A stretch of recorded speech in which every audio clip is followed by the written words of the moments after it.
A very good morning, very good afternoon, ladies and gentlemen. I'm happy to welcome all the journalists and our speakers who will take part in our today's conversation in Moscow and in India. So welcome to the International Press Center of Rossiya Segodnya news agency. We will be discussing today climate and climate anomalies and extreme weather events. We have been witnessing lately more and more weather extreme events, floods, tsunamis, wildfires, drought, earthquakes. We're getting these reports almost daily. In October, the Intergovernmental Panel on Climate Change, the IPCC, presented its latest report on the possible consequences of climate change if greenhouse gas emissions remain at the current level. The conclusions of this report are striking. They say that the commitments under the Paris Climate Agreement are not enough, and in order to limit global warming to 1.5 degrees Celsius would require giving up on fossil fuels such as coal, oil, and gas. Is this feasible? What can be done to limit climate change? These questions, we will discuss them today, and we will try to find answers to these questions, and I'm happy to present our speakers. In Moscow, we have the Honorary President of the World Meteorological Organization, WMO, Alexander Bedritsky. Thank you so much, Mr. Bedritsky, for being here. And we also have with us the Research Director at the Institute for Global Climate and Ecology, Professor Sergey Semenov. Mr. Semenov, thank you so much for finding some time to speak to us. And I will now pass the floor to Delhi, to my colleague. Olga, please present your speakers. It's my pleasure and honor to present our esteemed, respected speakers. Joydeep Gupta, Director, Third Pole Project, run jointly by China Dialogue and Internews Earth Journalism Network.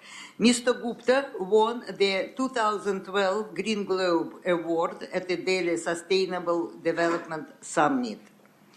And Mr. Harjeet Singh, International Climate Policy Manager at ActionAid.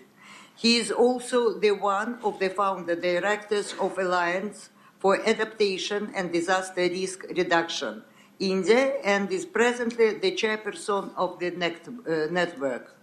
Oksana? Yes, thank you so much for the presentation. So let's move on to the subject we're discussing. So, Mr. Semenov, you took part in the drafting of this report, of the IPCC report. You are the vice president of one of the working groups of this panel. So the question is to you as one of the authors of this report. So what should we make of the recommendations that we see in this report? We follow very closely all the weather events and patterns, but we, of course, do not understand all the aspects of this matter. What is the most negative scenario for climate change? Thank you so much for this question. I would like to welcome all of our speakers at this roundtable, especially our Indian speakers, Mr. Gupta and Mr. Singh. Let me say that I'm not one of the authors of the report. I'm a member of this organization, so I oversaw the preparation of this report and oversaw the work of these authors. How did this report come about? When in late 2015 the world signed the Paris Agreement, there was this global target to limit global warming to 2 degrees Celsius compared to the pre-industrial era. That is to say, the last 50 years of the 19th century. But some countries said that this will not be enough, that we need to limit global warming by 1.5%, because between 1.5 and 2 degrees there could be very grave consequences, especially for small island states and the least developed countries. Back then, there was no consensus on this matter, and a decision was taken to ask an international research group, the Intergovernmental Panel on Climate Change, and ask a number, 3 major questions, including what are the additional serious impacts from climate change if the global warming is 2% compared to 1.5%. And all this, of course, is compared to the pre-industrial era. Are there any trajectories in the development of greenhouse gas emissions that could limit global warming to 1.5 degrees, or could enable us to return to this threshold after a certain period of higher global warming? And what are the financial and other implications for global warming if we compare 1.5 degrees and 2 degrees global warming? So there was this request from UNFCCC, and the IPCC prepared this report over the last 2 years.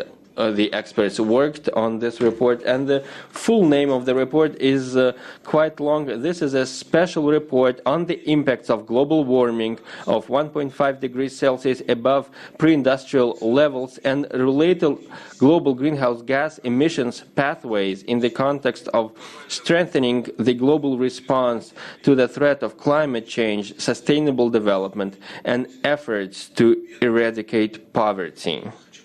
Let me emphasize that this report is all about research data.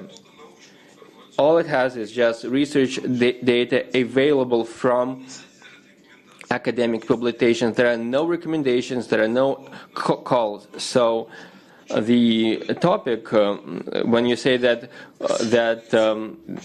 researchers call for something, they do not call for anything, they just provide the information. This is a report by a research institution, and this information can be used by decision makers as part of a multilateral process under the auspices of the UN Framework Convention on Climate Change. And of course, countries will act according to their national interests. Thank you, Mr. Semenov. You said that researchers made recommendations, and the governments will be the ones who will take decisions. We have the Paris Agreement. Russia has yet to ratify this agreement, and it is expected to ratify in 2019, and the United States decided to withdraw from this accord. Mr. Bedritsky, in this situation, will the Paris Agreement actually work? Thank you, Oksana, and I welcome our Indian speakers and journalists in Moscow and in Delhi. You know, it is always better to have an agreement, even if not all the countries have joined us, instead of just working, being on your own. Of course, global climate change is a challenge for the entire planet. This is a global issue, and no single country can, of course, overcome this challenge, and concerted action is needed. In the history of climate negotiations, there were instances when countries withdrew or declined to take part. If we're speaking about the Kyoto Protocol, that was adopted in 2000, and the United States signed the protocol in the year 2000, and afterwards President Bush said that the United States will not ratify, and Australia later on also declared that it would withdraw, but when the government changed and new people came to power, Australia rejoined the Kyoto Protocol. And the latest example, before the United States withdrawal, before the second commitment period under the Kyoto Protocol, Canada said that it will withdraw from the second commitment period of the Kyoto Protocol. There were some They had some reason for that because they did not comply with their obligations. So there can be different ways of understanding these developments, but we have to say that this is quite a complex issue in terms of what the governments are doing, because governments must be mindful of a number of conditions that are related to their political commitments, the domestic situation, and so on. And of course, there cannot be a uniform response to fight greenhouse gas emissions for all the countries, because some countries are poor, others are more developed, more advanced countries, some have industries, others do not have any industrial capabilities. All they do is agriculture, for example. So their contribution to climate change varies and is very different. How can we strengthen the global response is what this research is all about. If we're talking about 1.5 degrees, just briefly, this figure did not come about just during the signing of the agreement. It was, we heard about it in 2009 during the talks on the Copenhagen agreement. There were several national leaders that were debating this agreement, and one of the leaders from a small island state said that 2 degrees will not be enough. Under this approach, we will suffer more than others because of the rise in the sea level, because this could threaten our country and our population. And this was the first time when this figure of 1.5 degrees Celsius emerged, and this idea developed and found its way into the Paris Agreement, when we had to agree so that all countries take some measures. And it was, of course, unreasonable to sacrifice collective efforts by, for example, denying the reality of 1.5 degrees as a threshold. So this is the situation about the objectives. Recognizing the objectives is, of course, also a challenging process. The countries started by about 10 years ago by agreeing in Bali as part of the Bali Plans of Action, that they needed to reduce global emissions by 2050 by half. But further moving forward, as we acquired more scientific knowledge with new research and with new conclusions that were drawn up by the IPCC, it became obvious that it would not be enough to cut greenhouse gas emissions by half by 2050 compared to 1990 to overcome the risks that we face. So the report we're discussing here today, it emerged at the request, it was prepared at the request of this negotiating process on climate change, so that countries have a better understanding in order to come up with a uniform response. And I have to say that the course of action that the countries have to take, they should not be limited to mitigating climate change or adaptation to climate change, as we see more and more anomalies. So what you want to say that the climate talks will carry on, and this report will provide a foundation for this. So I would like to pass the floor to Delhi so that we hear from our distinguished Indian colleagues. India supported the Paris Agreement on climate change because, just as other countries, it may suffer from the consequences of climate change. So a question to Delhi: what do speakers there think about this matter? The floor is yours.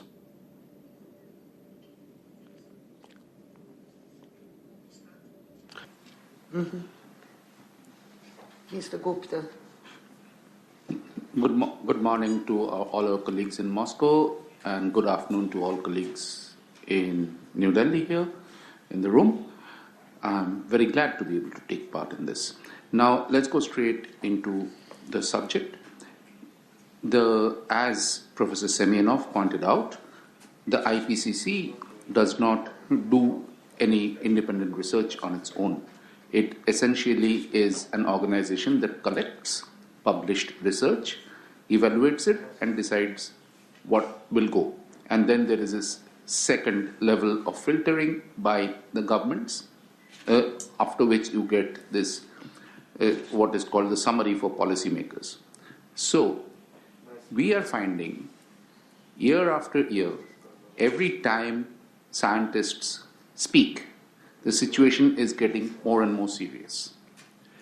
We are right now in a situation where if you actually look at the situation on the ground, very serious climate change impacts are already here to be seen. And we are at a warming level of around 1 degree. The scientists say it's between 0.8 and 1.2. And at this level, what the small island states had said since Copenhagen and in Paris is already happening all along India's coastline. Villages are actually going under the sea all along India's coastline as of today. So there is an urgent need to actually act on what's going on. I am very glad to report to all of you that since the 8th October meeting of the IPCC, the Ministry of Environment in New Delhi has very categorically said that India accepts the report and India is going to do its very best to see how the report can be implemented.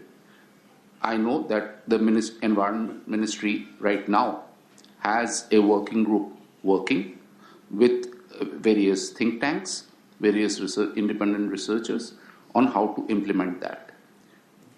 As somebody who has been covering climate issues for many years, including climate negotiations, my hope is that this implementation should pick up pace. Right now, the science is clear. The question is how fast can policymakers and the people work on the science.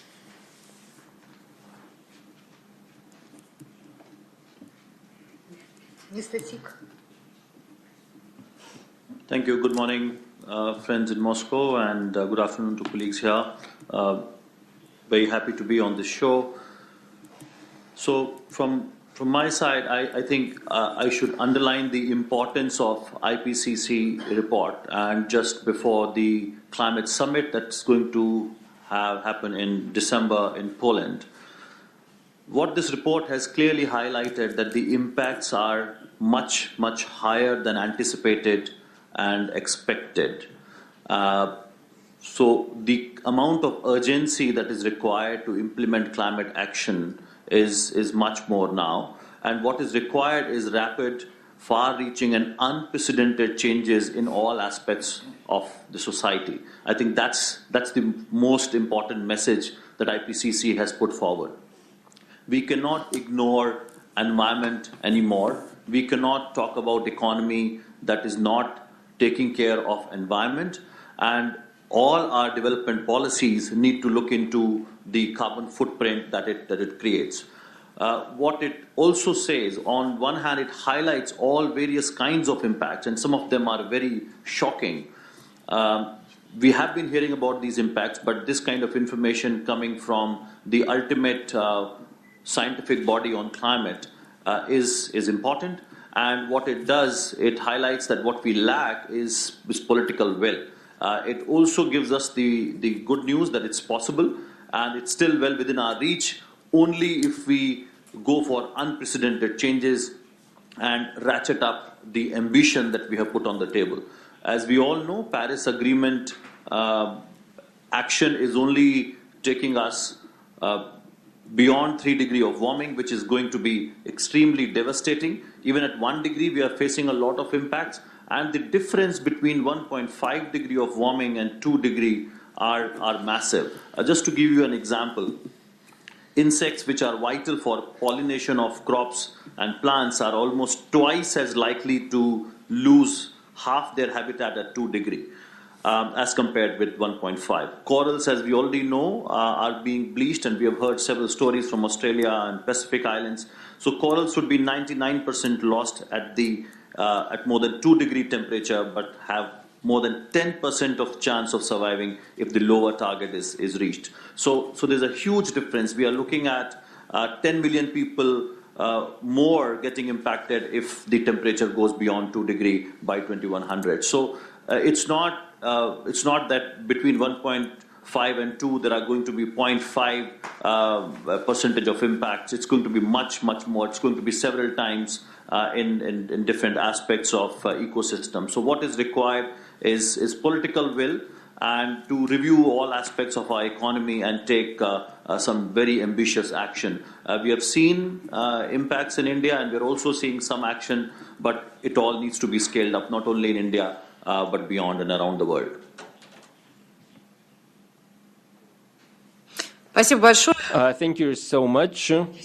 And I thank our Indian guests for their contributions. So this is like an impact. Everyone is speaking about rapid and far-reaching consequences, but it is all up to the governments. So we had the situation with the Kyoto Protocol with Australia, with the situation with the United States withdrawing from the Paris Agreement. So everyone is sounding alarm, but no one actually wants to take any real steps. Mr. Semenov, so we have this report from researchers where we see some data, but how can the situation change for the better? No one can force this change. Maybe India is not the country that is the top greenhouse gas emitter, and not Russia. So is it a question of the United States? So this is a political question, not a scientific question. This is a global report. And what does this mean? It means that researchers analyze the question of how can we reduce the overall greenhouse gas emissions until 2030. And in the report, we read that if the greenhouse gas emissions remain at the current level by 2030, this would mean over 50 billion tons of CO2 per year. If this aggregate global greenhouse gas emissions will be reduced, will keep at the same level, we will not be able to limit global warming to 1.5 degrees Celsius. If these trends continue until 2030, even very serious efforts after 2030 will not enable us to keep global warming within the 1.5 degrees. So what this means is that we need additional measures to cut greenhouse gas emissions,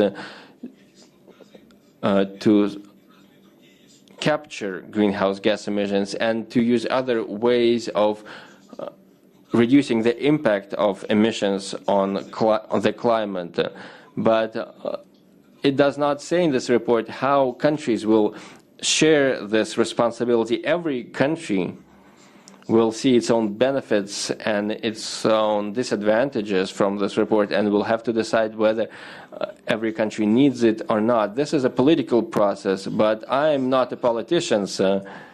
But yes, you're a scientist. A global warming of 1.5 degrees. What can we expect? Melting ice caps, flooded islands. What can we expect? This is a good question. This is actually one of the main questions of this report. What can we see? What will be the difference in terms of global warming to 1.5 degrees and of 2 degrees? In fact, this report does not show any new impacts. There was this 5 assessment report of the IPCC that was released in 2014. But the question is how these problems will become worse. Yes, they will become worse. The sea level will rise by at least 10 centimeters. And in the 21st century, we can have a rise of 50 to 60 centimeters. 10 centimeters may not look as a lot, but for some countries like Bangladesh, this will be a very significant issue. And there are also fluctuations and variability. There can be the erosion of the coastline and other challenges that can result from this rise in sea level. An additional 10 million people in coastal areas will be at risk if the global warming is 2 degrees and not 1.5 degrees. Of course, there will be also the melting of permafrost, which will, of course, affect Russia, where a lot of buildings are built on permafrost. And our construction norms and rules are calculated based on the permafrost characteristics. And so the permafrost melts, we will have to review our construction standards, and this will make construction in these areas more costly. There is also the problem of the Arctic. Of course, there is an advantage that there will be more ice-free sections in the Arctic Sea. We will have more transportation and shipments along the northern sea route. Of course, the international shipping industry will benefit from this, but there's also the problem of Arctic fisheries because the population that live, like the fish that lives in these areas, they are very vulnerable to climate change. There are also extreme weather events such as flooding and wildfires. So with the global warming, Russia will suffer from wildfires and suffer more than before. So the report sets out in great details all the additional risks that are related to climate change, comparing the outcomes of the impact of climate change if global warming of 2 degrees and 1.5 degrees. Coral reefs will suffer a lot. These are unique ecosystems. But let me tell you that one of the shortcomings of this report, but this is not, of course, the responsibility of the researchers that worked on it.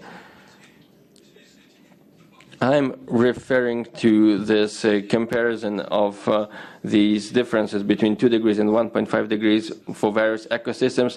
They use very different metrics, so we cannot have an entire picture since different metrics are used for different factors.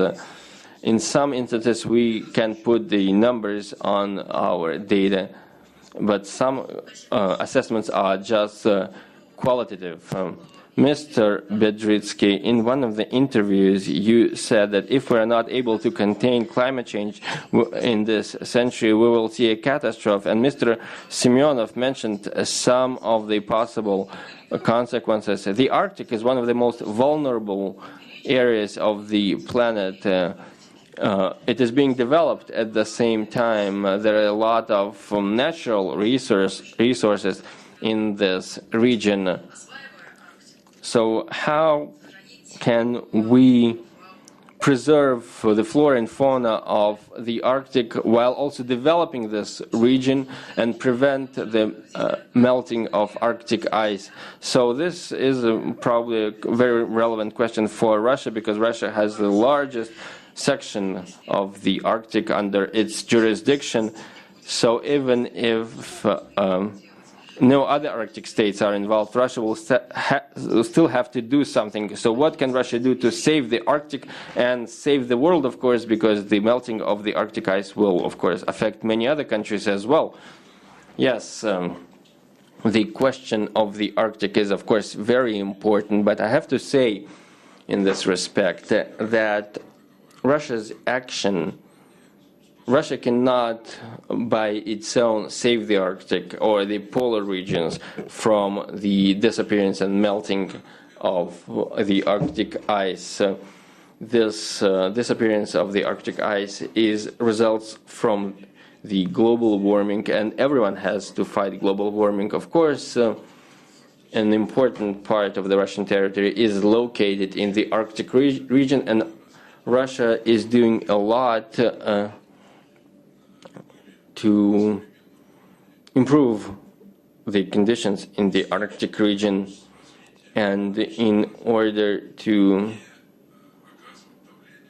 not to have any negative impacts on the environment, while also developing the region.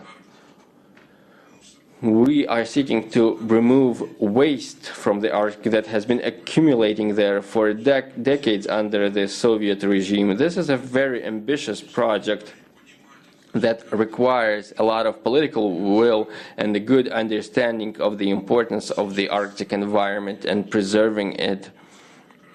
The current economic development in the Arctic is very high tech that enables us to minimize negative environmental impacts.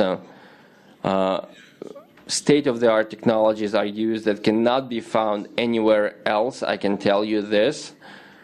For example, the Prirazlomna drilling platform is a unique facility. I've been there and I saw it with my own eyes. The Sabeta LNG terminal is also a cutting-edge facility where all the precautions are made to spare the environment any negative impacts. But the problems the Arctic is facing is not just about minimizing negative environmental impacts while promoting economic development. There are also problems that have to do with improving the lifestyles of the indigenous people, providing for the health care of people who work there. Because Russia has a big Arctic population, this is also about adaptation to the harsh Arctic environment, and we're dealing with these matters in a comprehensive manner as part of the programs that are being implemented in Russia. Russia is a member of the Arctic Council, and there are, of course, a lot of research conducted in Russia in cooperation with our colleagues, not only with from the other Arctic Council countries. I know that China and also India are interested in Arctic research, and this is very important because we have to have a very clear understanding how the Arctic environment and the polar environment responds to various changes in the climate or other global developments. We need more and more research. And at the same time, Russia seeks to provide an enabling environment not only for itself by promoting rational use of the Arctic environment. The Northern Sea route has already been mentioned, but this is also quite complex. It's not just that if you have an ice-free ocean, you can just navigate simply. No one can work in the Arctic without the relevant navigational, hydrological, meteorological support, without an understanding what kind of vessels can operate in this region and how they can be supported by icebreakers, for example. This requires major efforts, and these are the questions that Russia is working on. And unlike some other areas, I think that all the matters related to Arctic development are resolved in a more comprehensive way and a more substantial way, maybe just because that there is a greater awareness of the threat. In fact, the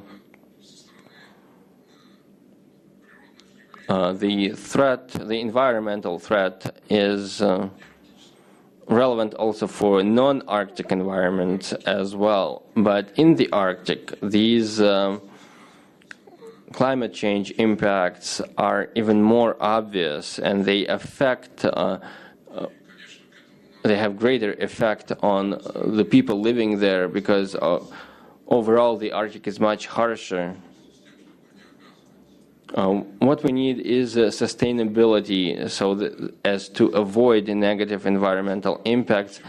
Technology that is used in the Arctic must be developed with adaptation in mind, including adaptation to climate change, adaptation to extreme weather events that we're witnessing. Just one more question to our Moscow speakers. The threats, earthquakes in Indonesia and flooding in Indonesia caused many casualties. We're now having flooding in the south of Russia, a lot of rainfall, and flooding in Kuban, in Tuapse, in Sochi, flooded villages, destroyed bridges, there are casualties as well. So can these extreme weather events be predicted in order to avoid their negative impacts? Well, extreme weather events and natural events that are related to geophysics, they are relevant for anyone, because any person can suffer from these events at any time whenever they occur. But there is nothing new about this. Extreme weather events always existed. You can find them in the ancient chronicles. Mankind always suffered from such events, but as population growth and new territories are inhabited, the threat of these extreme weather events is becoming greater. And this is supplemented by the fact that global warming, although there is no consensus on this among researchers, but it is highly probable that global warming and higher average temperatures leads to more extreme weather events and more frequent extreme weather events. For example, the 2013 flooding on the Amur River. There was no such event for a century when there would be a flooding of this kind, just as we are witnessing right now in the south of Russia. There was no other examples of a flooding when more than 1,000 kilometers of the river were affected by flooding. Maybe there were events of this kind several hundred years ago, but we have no traces of these events in the chronicles. So maybe this is related to climate change. And what can be done? We are talking about mitigating the human-caused impacts. But it's also too important to protect people. If people are not protected, there will be no one to mitigate climate change. So we also need to talk about adaptation to climate change. This is another essential area that has to be developed alongside action to mitigate climate change. Yes, we can reduce our impacts on the environment, but extreme weather events that result from climate change will carry on for a long time. And Professor Semenov already mentioned some of the consequences of climate change, and we see that these consequences will remain in place, whether it's 1.5 degrees or 2 degrees. We will still see them. We are currently at 1 degree. And what do we see? Of course, no one will agree, but we see the facts. In October, in the south of Russia, we had these flooding. I don't remember when we had any such events in the south of Russia. Yes, episodes of this kind could happen in the spring, but not in autumn. So we do need a strategy for adaptation alongside a strategy for mitigation. And we need to pay attention to both these aspects, both mitigation and adaptation. For major and powerful countries, this may not affect them all that much and affect their economies. But for many developing countries, this is very damaging. One extreme weather event can just stop short the development of an entire country, put it to a halt, and the damage may be irreparable, especially in the case of small island states, and there are many examples of this kind. So the recommendations that we have and the assessments that we have from these report tell us that mitigation strategies have to be adopted by countries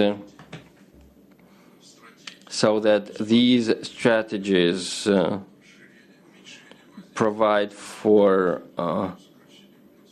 reducing climate impacts through lower greenhouse gas emissions. But at the same time, we need to promote adaptation in order to protect people across the world from the negative impacts of climate change and from extreme weather events. Professor Semenov, do you have something to add?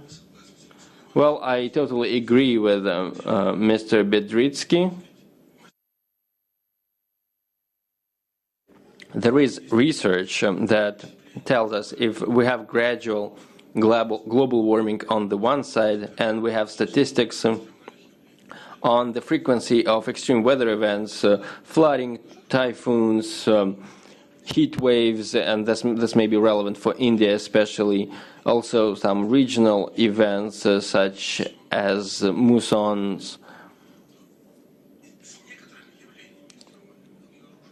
And there are correlations with some of the extreme weather events, and so this is a scientific fact. So with higher global temperatures, we have more extreme weather events. And now to Delhi. I think speakers in Delhi can follow up on the discussion. Maybe we have not raised some issues that you wanted to raise.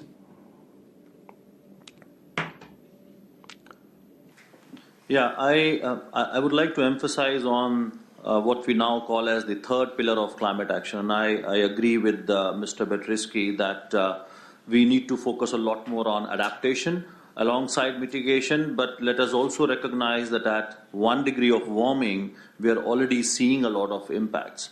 Over 18 million people were displaced just last year in 130 plus countries. So the amount of impact that we are already seeing also needs to be taken into account when we talk about climate action. And as a third pillar of climate action, we call it dealing with loss and damage. And the issue of displacement has become extremely important. As we are referring to the IPCC report to Paris Agreement, the decision that were taken in 2015. Similarly, a task force was agreed upon on the issue of displacement in 2015 in Paris. And that report has submitted its report, that panel has submitted its report this year, and which is also going to be taken up in the climate summit in December. So we need to look at climate action from 3 different perspectives. So mitigation, adaptation, and loss and damage, and all 3 are connected. If we don't do enough on mitigation, we'll have to increase our action on adaptation. And if we don't succeed in adapting, we will suffer much more loss and damage, which then needs to be dealt with. And the IPCC report made it very clear that the action that we need to take to keep the temperature to 1.5 is going to be quite challenging, but the cost of inaction is going to be much, much higher. So just to give you data, we need $2.4 trillion of average annual investment just in the energy sector. and which is 2.5% of global GDP. And we need to make similar investments across all different sectors, be it agriculture, forestry, industry, transport, and cities, and coastal economy as well. So what we have in front of us is a very challenging task. We are already facing impacts, and even at 1.5, it's going to be quite devastating. So what is required, as I said earlier, is the political will, and looking at economy not as a standalone indicator for development, but how it interacts with the environment, how it interacts with people who are suffering climate impacts much more, now has to be at the forefront of our work. Thank you.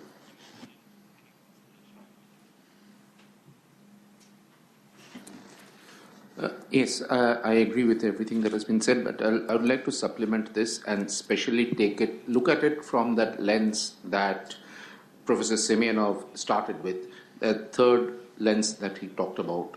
What are the financial and other implications of this IPCC report? Since the entire threat of climate change started, we have been hearing from various quarters that, we cannot take climate action because it's too expensive. We cannot afford to take climate action. We cannot afford because we are a developing country. Some other country says we cannot take climate action because it's too expensive. Somebody else says it's not worrying us. And every time the scientists keep saying, look, the money you have to spend, the effort you have to do is going up all the time because it's getting tougher and tougher to handle this. Now, we are in a situation where already the scientists are saying, okay, the governments and the people of this world have not done enough, so now we need what they call unprecedented action. And it's going to be costly. There is no doubt about it, that it is going to be extremely costly. But we have to now see again, what is the cost of inaction? Is inaction an option at all? That is the question. And this is the question that governments around the world have to deal with. I am not sure to what extent they're dealing with it. Yes, they're making pledges at international summits. But to what extent those pledges are translating into action on the ground, I'm not absolutely sure. Let me make my point by raising two questions. One about Russia, one about India. Both Russia and India, their governments are very clear that we need to combat climate change by reducing greenhouse gases. Everybody knows that the main cause of greenhouse gas emissions is using coal, oil and gas for power generation.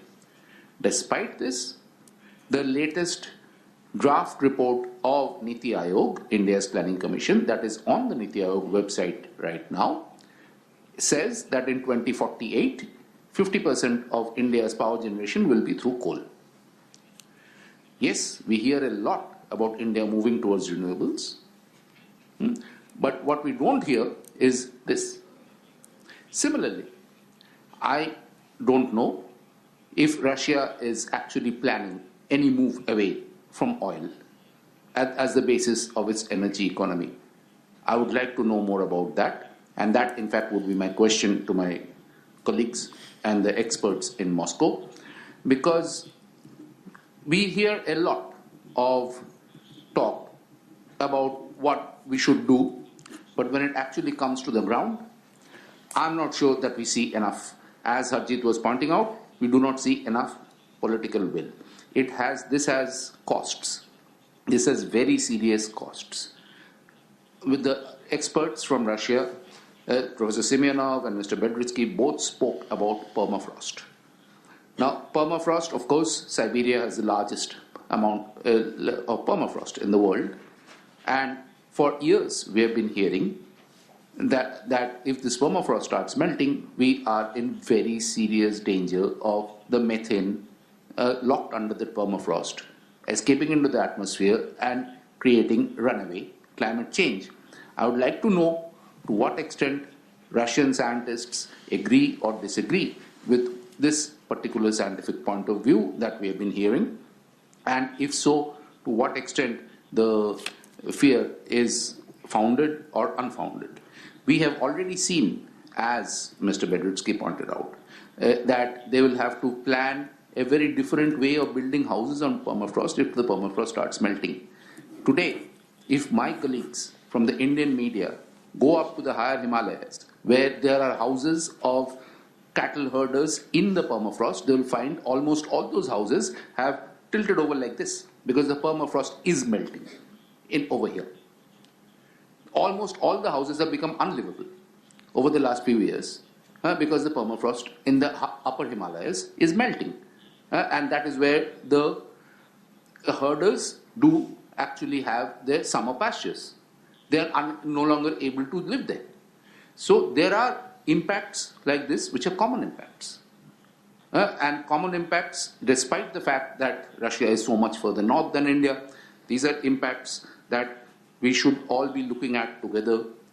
The scientists, I think, should be working closer together. The governments definitely should be working more. I completely agree. And Russia can't save the Arctic by itself. No country can save the world by itself. But what is necessary is for all countries to get together and not only get more serious in their talk, but more serious in their action. Thank you so much. This is like a Q&A session already. You've got some questions from your Indian colleagues, so please go ahead. Thank you so much for these questions. I agree with what my colleague from India has said, and I have to say that India has been working for quite a while on solar power.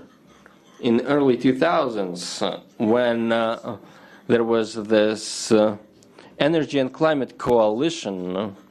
It was created by the United States, and it included both representatives from India and Russia, and an Indian representative headed a working group on solar power. And the work was quite effective, and this working group was designed to raise awareness on the new technology that was available. This is, of course, very important, especially for developing countries that are facing this challenge of coming up with new sources of energy. As for Russia, we're in some kind of a more complicated situation, but in some ways it is actually more simple. Coal accounts for only 14% of our power. For Germany, for example, it's more than 30%. In the United States, 40% of electric power is generated by coal power plants. In Russia, it's only 14%. 33% is hydropower in Russia, and nuclear power. More than 50% is natural gas. This is the cleanest source, fossil fuel source. And there are relatively few sources of renewable energy, and the share of renewable energy is quite low. And this is due to the fact that renewable energy is used where there are no central power lines, power grids. Of course, you cannot provide energy for major plants, like for the Telyati car plant, or major aluminum plant cannot be powered by renewable energy. There is no way you can power these plants with renewable energy. At the same time, we are consistent in our efforts and in our strategies. There are the relevant provisions on promoting renewable energy. A wind farm was inaugurated in Kaliningrad at 7 megawatts just a couple of days ago. In Batagay, in Yakutia region, a photovoltaic 1 megawatt power station was inaugurated. So this is a very northern territory, and it actually set a record in terms of the penetration of solar power to the north. Of course, there are quite a few sunny days in the north, but still this solar power plant can help small villages save their diesel fuel and thereby reduce emissions. Wind power and solar power are relevant for small settlements with no connection to major power grids. And this is, of course, factored into the energy strategy until 2025. There will be a number of wind farms that will be built in the east of Russia, and solar power plants will also be built. If they compare, for example, Germany and Russia, say that they have 20% of renewable energy in their energy mix in Germany and only 1% in Russia. But in Germany, they have 30% of coal in their energy mix and only 14% in Russia. But so all these comparisons just show that every country is special. As for the permafrost, this results from the global warming. And of course, this is the major impact, the biggest impact that Russia is facing from global warming. Russia has 17 million square kilometers, and 60% of its territory is in the permafrost region. In this area, we have 150,000 kilometers of various pipelines that cross rivers and that are used to deliver gas and other fossil fuels and water to various regions. So the consequences we're already seeing tell us that the melting of the permafrost is underway.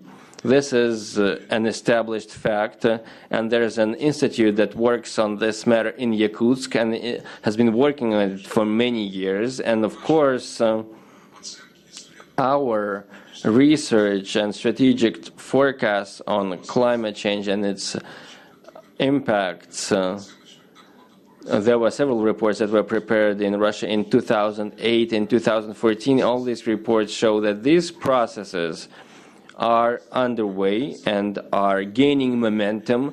There are new episodes, new developments. When warming in the tundra leads to the release of methane from swamps, we're seeing phenomena in Yamal, for example. There are huge holes that are formed. And when this gas concentrate just explodes under the earth and goes into the atmosphere, a lot of people saw these holes that can be as big as 100 meters in diameter. So these are some of the indicators and some of the consequences of the melting of permafrost. So the strategy for the development of the country, taking into consideration these developments, should be adjusted as we acquire new knowledge, because of course the cost of improving infrastructure, of rebuilding infrastructure, transportation, housing, and so on, of course these costs will be huge. So if we're talking about the research component of assessing the impacts of climate change on Russia's northern territories, we are ready to work with our colleagues, with researchers from many countries, and this cooperation is underway. Mr. Semenov, Professor Semenov, have you something to add? Mr. Gupta spoke about uncontrolled climate change following the melting of permafrost. This is about runaway global warming resulted from permafrost. So there is more methane is released into the atmosphere, which leads to global warming and so on. This may well be in theory, but in practice, the volume of gas emitted from permafrost is not really significant. The problem that Mr. Bedritsky mentioned with these gas explosions, this is a serious issue, yes, but not permafrost, I think. I would also want to raise the question about Himalayas. One of the experts talked about the melting of the ice on the Himalayas. We are talking about the Arctic, about the Antarctic, but the melting of mountain ice. What will be the result of this? Well, Russia also sees this. If we see the catalog of mountain ice from the 1960s, we see that the ice, we have fewer ice in the mountain, and there are cycles, there are less water in the rivers that begin in the mountains, and this could lead to water shortages in many areas. Of course, the melting of ice in the mountains is, of course, a big problem for tourism.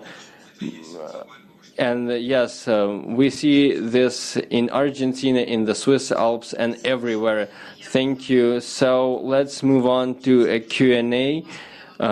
Any questions in Moscow to Russian or Indian experts? Raise your hand, please. Nature and Humans magazine. So the current flooding in the south of Russia, to what extent is it a result of climate change and deforestation? As we know, forests help stabilize nature. So is there any research to this effect? So I think this is a question to the Russian speakers. Probably this is, since this is happening in Russia after all. Well, all I can say is that the frequency of extreme weather events and the frequency of their occurrence is related to climate change. But we cannot say whether the climate change causes these events. So this is a wrong way to put this question. Now on to Delhi.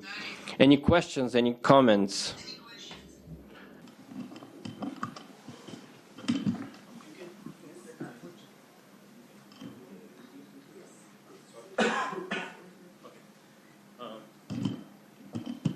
Okay, my name is Narayanan, and I work for a German public broadcaster. My question is very simple.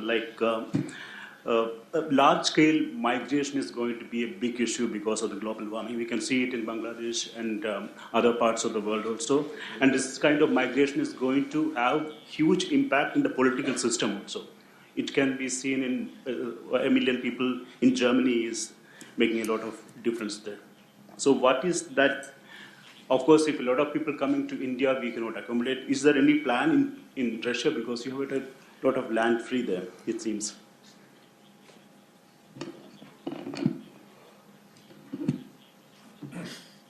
So, Oksana, who will answer? Да, пожалуйста. Yes.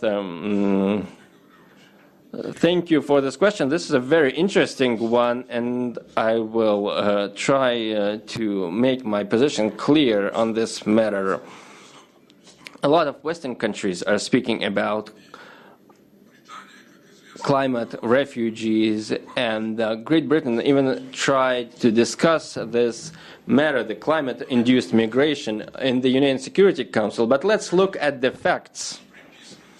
no matter how the media or the reporters or the experts that speak about climate refugees, and no matter how they try to link it to climate events, most people will probably agree that the causes of migration, especially in Europe, are social challenges and military conflicts that are taking place that are continuing. This can be either conflicts, domestic internal conflicts within some countries, or cross-border conflicts involving many countries, in several countries. So this is what causes migration. So if we just point our finger to the climate, this would benefit only those who do not want to stop interfering in the internal affairs of other countries and want to create local conflicts abroad. As for Russia,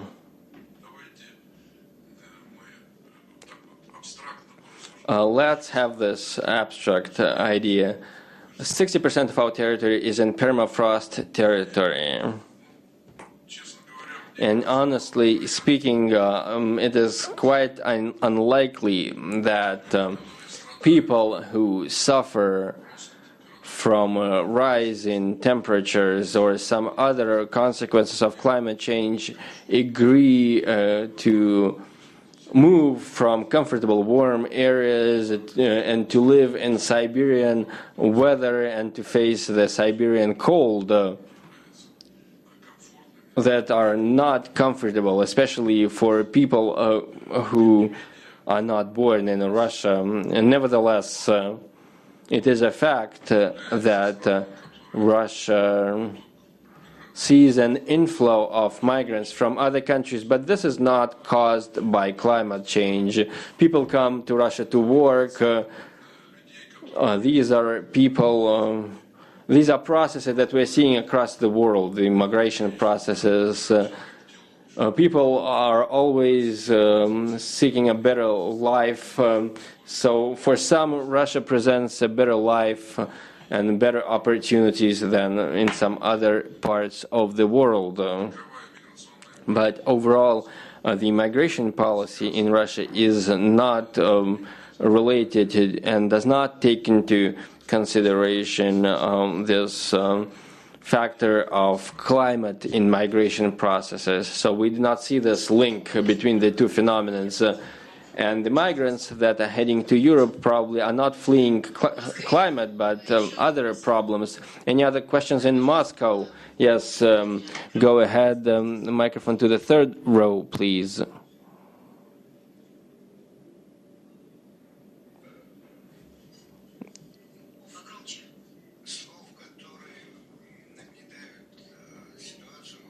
So there's a lot of alarming statements that we hear. The UN reports and the number of extreme weather events that were mentioned that can result from climate change. In China, the world crisis is described by the notions of danger and opportunity. How can we use this as an opportunity? I can hardly see this, but in a book of Indian wisdom, I see this phrase, do not undertake anything. This is one of the first wisdoms. And once you do, make sure that you finish it. This is another sign of wisdom. So who can influence politicians so that they begin to act? So this is a probably a question to Delhi, right?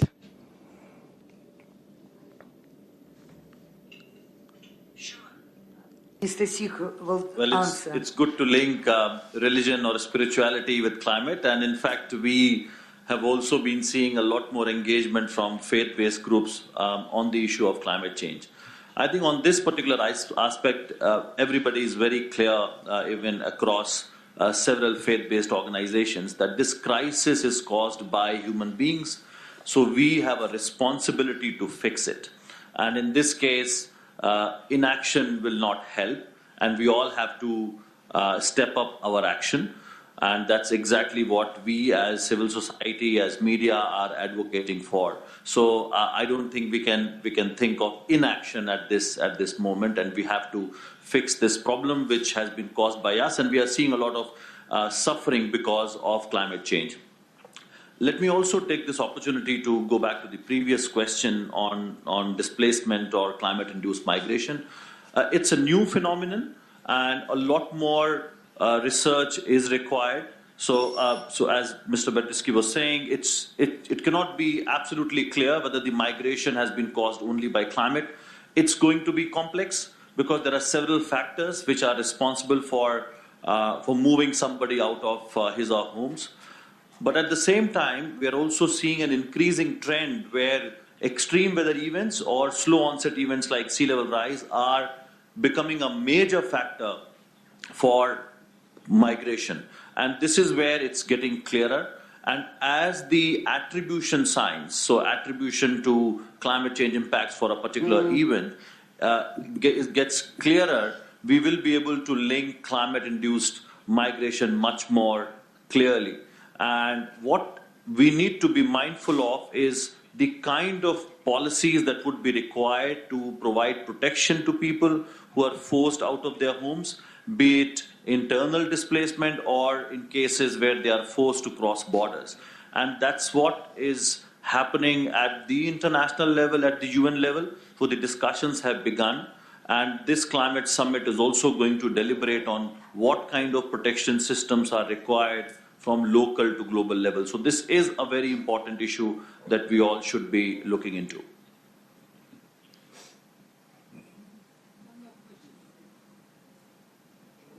Так, вопрос у нас сейчас будет. So another question from Delhi, right?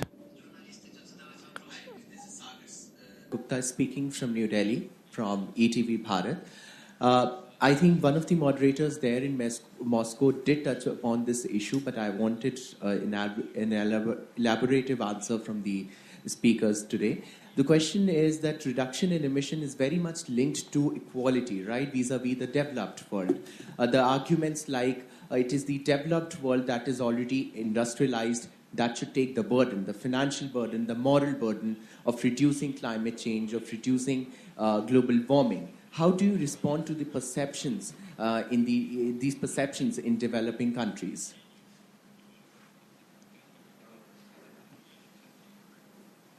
Да, пожалуйста. Пожалуйста. Спасибо. Thank you. This is a very important question, of course, and actually this is a major priority in the context of strengthening efforts at the international level. So this is a very relevant question. This is not just about technology, this is also about financing. We understand that all new technology that could enable us to have this transition from coal to solar and other renewable power, this costs money. And where should this money come from for most countries of the world that are not developed countries? This is a major issue. And it is not a coincidence that developed countries assumed certain commitments, and it was not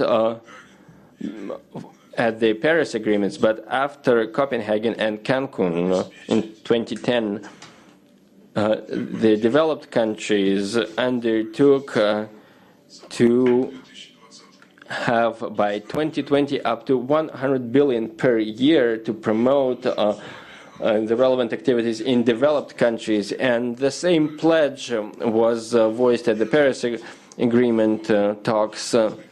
And this is not just about providing financing to developing countries.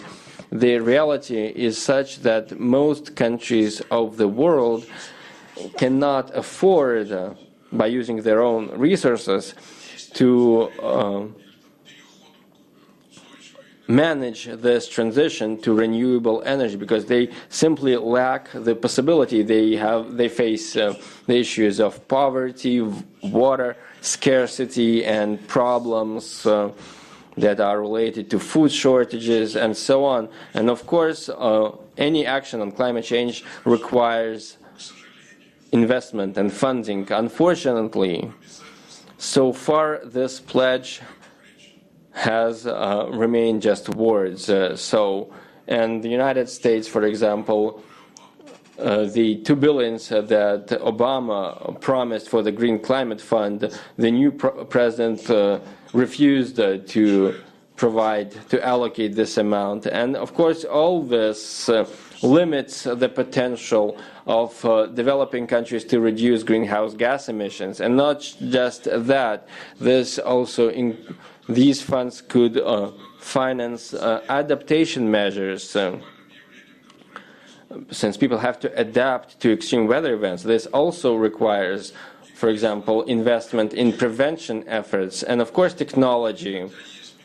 There are mechanisms. There is a committee on technology. There is a committee on adaptation as part of this negotiating process. But unfortunately, we do not see any substantial results so far because we're seeing challenges that China and India are raising at these talks. This has to do with intellectual property rights.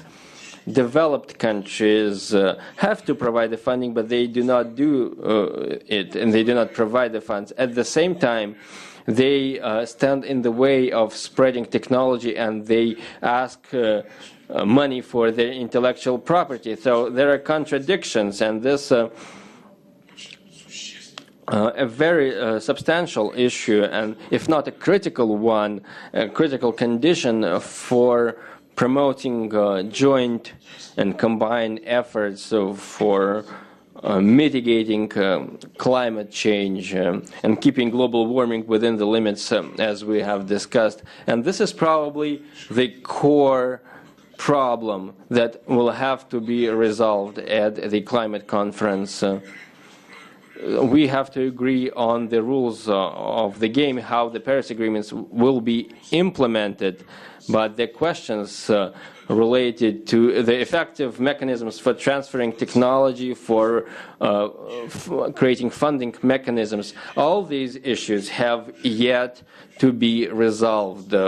We still have a lot of work to do on this, but if we're not able to resolve these and overcome these challenges, this will hugely limit the potential for international cooperation. And I want to say that this problem is central not only for those who are working on climate change, but for many others as well. The Stockholm Institute for Sustainable Development and the Norwegian Business School published a report recently where they ask the question whether the Sustainable Development Goals can be implemented by 2030. You know, this program was adopted in 2015 at the same year as the Paris Agreement. The goal 13 is about fighting climate change. There are other objectives related to ocean, to waste, access to water, to food.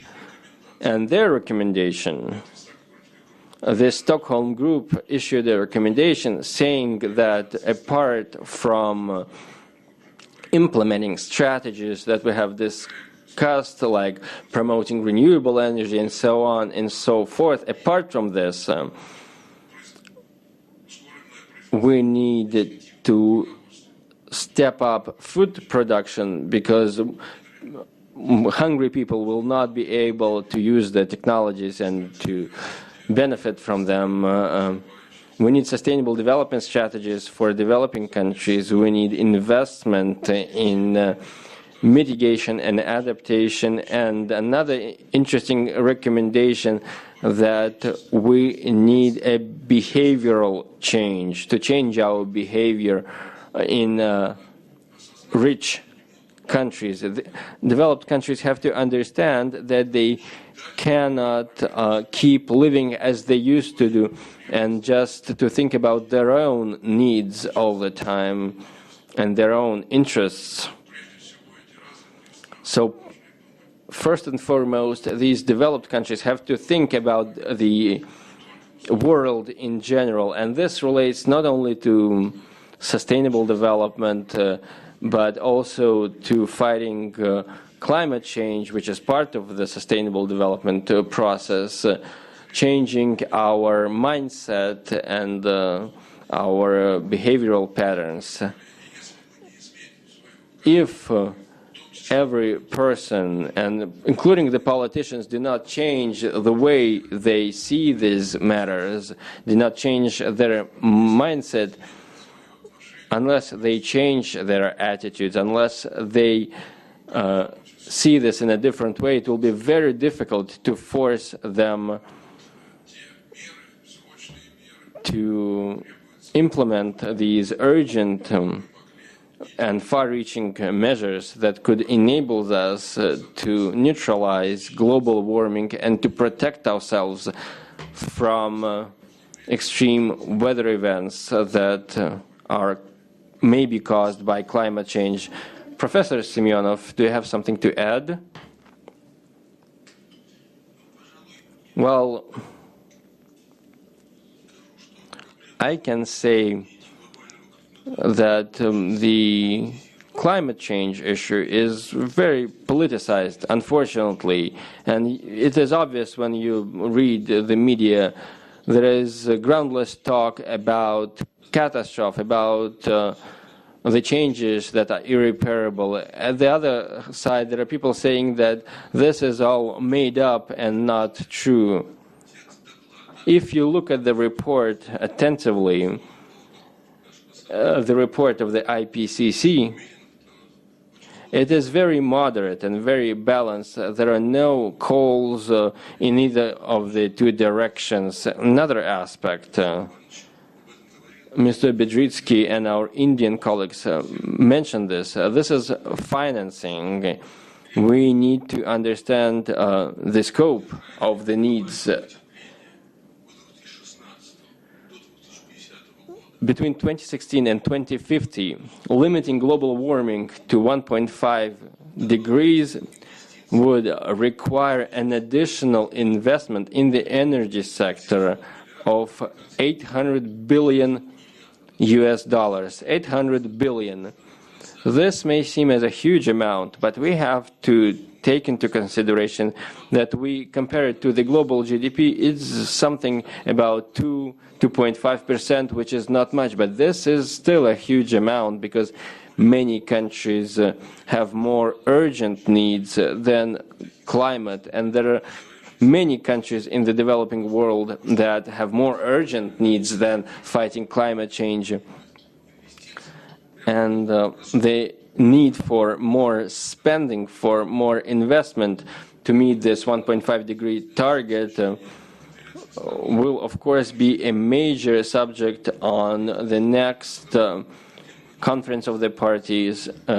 And many countries, many governments will have to decide whether to join this initiative or not, this 1.5 degree initiative. These talks will be quite challenging, I believe, and I hope that this report will provide a sound academic foundation for this discussion. Another question from Moscow. Environmental Parliamentary Bulletin, a question to both Russian and Indian speakers. A number of foreign sources tell us that emissions from volcanoes are greater than industrial emissions and emissions from the energy sector. So maybe the idea of giving up on fossil fuel is more of an economic objective that is intended to influence the markets rather than makes ecological, environmental sense. So I can say that the content of greenhouse gases in the atmosphere, even when the humans were still, did not have the advanced technology. There was always CO2 in the atmosphere. There were volcanoes back then also. And these natural emissions was this pre-industrial backdrop. And this was 280 units per million. Now it's 400. So this difference between 280 units and 400 units. There were always volcanoes, but now we also have human-caused emissions. What I can add to this is that giving up on fossil fuels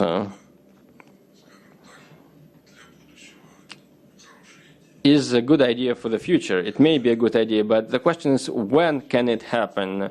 And there are differences on this question. NGOs sometimes tell us that we have to give up fossil fuels right away, give up on oil, on coal, and simply transition to renewable energy. This is quite clear, and we can understand that. But the reality is such that as long as there is demand, there will be production of fossil fuels. We are living in a consumption-driven model when there is demand and then there is production. The International Energy Agency issued a report recently. It is also related to this IPCC report. Until 2050, under this report, the demand will decline, demand for coal, among others, but it will not. But there will be still some demand for coal. So there will be still some coal production. Even Germany plans to reduce its dependence on coals by about 1/2 by 2050. So coal will the importance of coal in Germany's energy mix will decline by about 1/2. So in terms of real, actual action, we of course need to reduce the share of fossil fuels, and not only to protect the climate, but also to save something for future generations, because we do not know whether the technology will be available in the future that would enable us to give up on fossil fuel entirely. Wind power, solar power cannot replace fossil fuels so far. Unfortunately, there are no other sources. Maybe other sources like thermonuclear synthesis, I'm not even speaking about nuclear power, maybe hydropower will develop,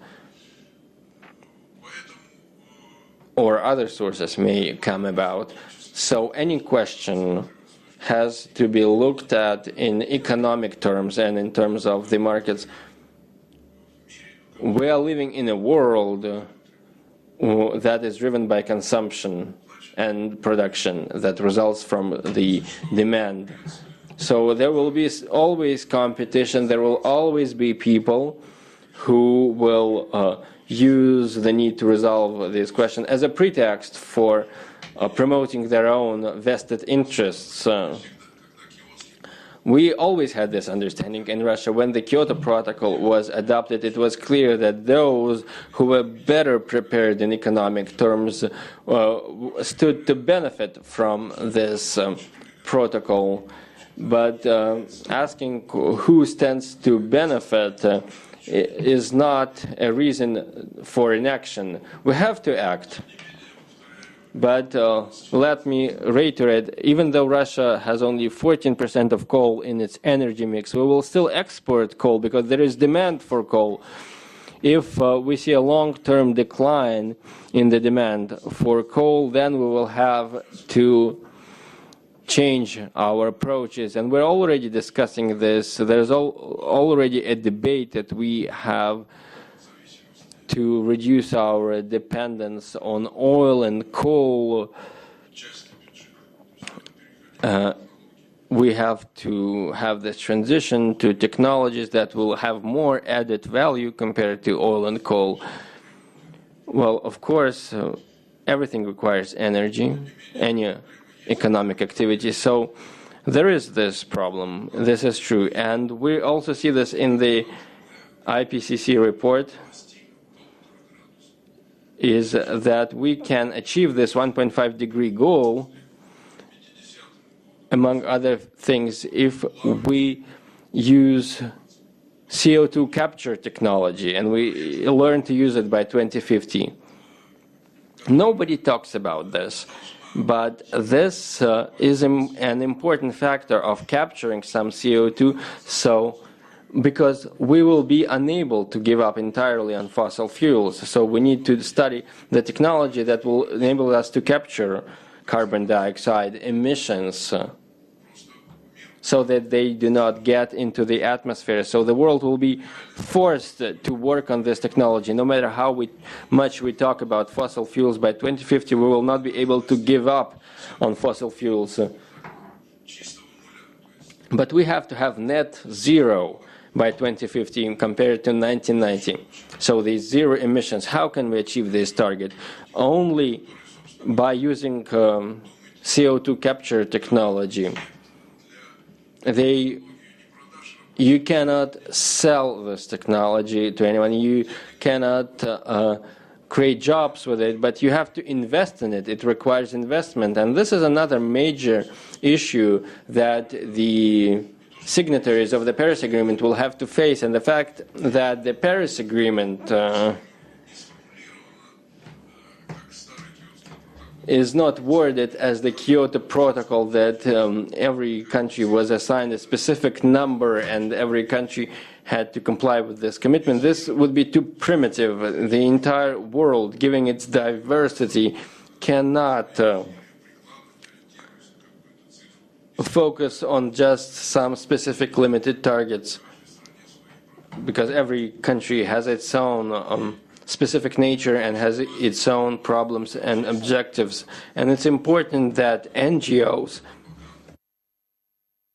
that are very active in promoting awareness and raising awareness on the climate change, it's important that NGOs see the situation as it actually is and what can be actually done. Since there are many NGOs that work in this area, they could help governments and the international community deliver on the targets that the world faces. So this was also a question to Delhi. We are almost out of time, but please briefly. One question from Delhi. Yeah, I'm Nilima from Yu.A News Agency. My question is from both the scientists of both the countries. How can scientists of both the countries can cooperate in fighting impacts of climate change? Mr. Gupta.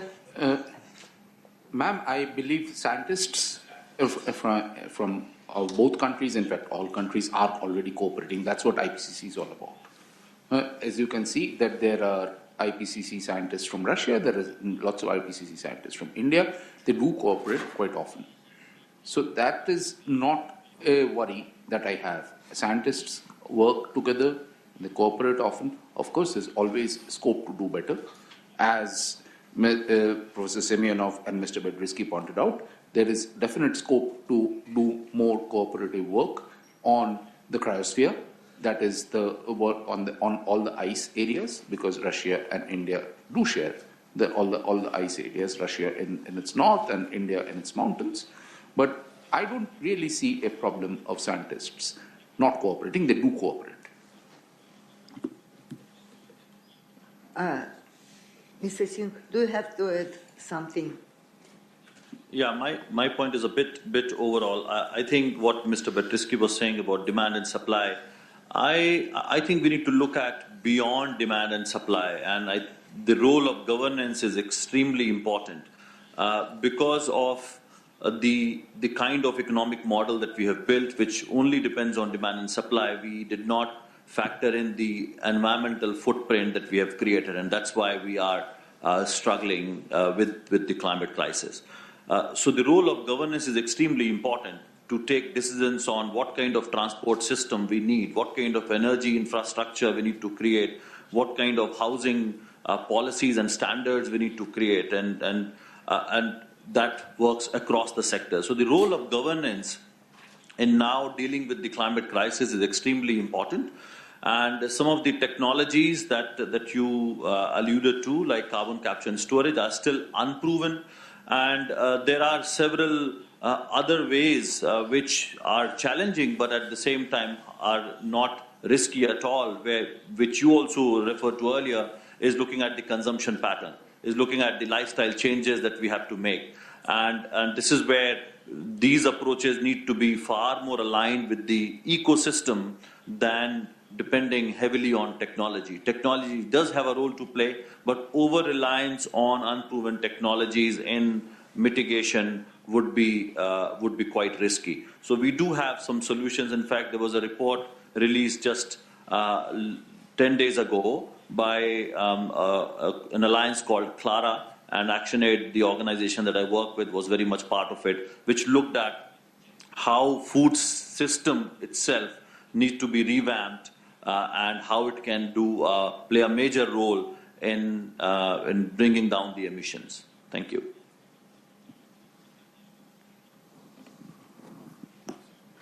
Thank you so much. So probably this was also a question to you, what the scientists can do. So there are a number of international programs. So the World Climate Study Program, supported by the World Meteorological Organization, and as part of this program, there are research that are coordinated from various countries, and from then on, the Intergovernmental Panel on Climate Change assesses this data. There are a number of multilateral and regional projects related to the climate that conduct research. As a contribution of the academic community to better understanding what are extreme weather events and to what extent they are related to the climate, on this subject there is a new international project on attribution of extreme weather events that was launched under the auspices of the WMO. It brings together researchers from Europe as well as from India, from China, although there are no representatives from Russia on this panel. And in this respect, there is also the Arctic Council, for example. There is a special working group within the Arctic Council that oversee research related to the Arctic, and one of the areas, important areas, is climate change on the agenda of this working group. So the academic, the scientific community believes in the need for research of this kind, and we are actively promoting research across the board. Professor Semenov, just a couple of words. Mr. Bedritsky provided a very eloquent answer to the question. I would like to call my colleagues in the academic community who have been cooperating very effectively already on climate research, but there is some kind of ambiguity, because there are at the same time researchers but also citizens that represent specific social groups, and the researchers, they often talked about reducing climate impacts. So I would like to call on the academic community not to be guided by their own sentiments, but to focus on objective research. So thank you so much. Unfortunately, we're out of time for our video conference. A very big thank you to our speakers in Delhi and in Moscow for this inspiring and very insightful conversation. We'll be happy to see you again in our media center. Thank you so much.